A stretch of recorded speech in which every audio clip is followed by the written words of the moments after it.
উপদেশে আপনারা অন্তত একাদশীর ব্রতটা করেন, হরিনাম করেন, দামোদর মাসটা রক্ষা করেন, 12 মাস সদস্য রক্ষা না করতে পারেন, এইটুকুর দ্বারা ভগবান কৃপা করলে আপনাকে উদ্ধার করতে পারে। বাসুদেব মিত্র বলছেন মহাপ্রভুকে, প্রভু গো, জগতের জীবের পাপে যে দুঃখ কষ্ট ভোগ করছে, এই নিখিল জগতের জীবের সকল পাপ আমাকে দাও, জীবের সকল পাপ দিয়ে আমি নরকে যাবো, জীবকে তুমি উদ্ধার করে দাও। তখন মহাপ্রভু বলছেন, বাসুদেব, পরমেশ্বর ভগবান শ্রীকৃষ্ণ বিতে কেন জীবের সকল পাপ তোমাকে ভোগ করাইতে যাবে? সর্বশক্তিমান ভগবান ইচ্ছে করলে জীবের সকল পাপ মুক্ত করে দিতে পারে,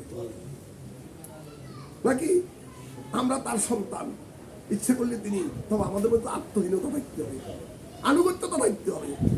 আমি যদি বাবার মাথার বাই, এ বাবা আশীর্বাদ করবি না, করবি না, করবি না করবি না, ভাই ভাড়া দেবো, এরকম নাকি? যখন তাই এরকম চলছে, তো ভগবান কৃপা করিবা করে, এ বাবা আশীর্বাদ করবে হয়ে যায়। এরকম এক প্র্যাকটিক্যাল এক ঘটনা হয়েছে, হতে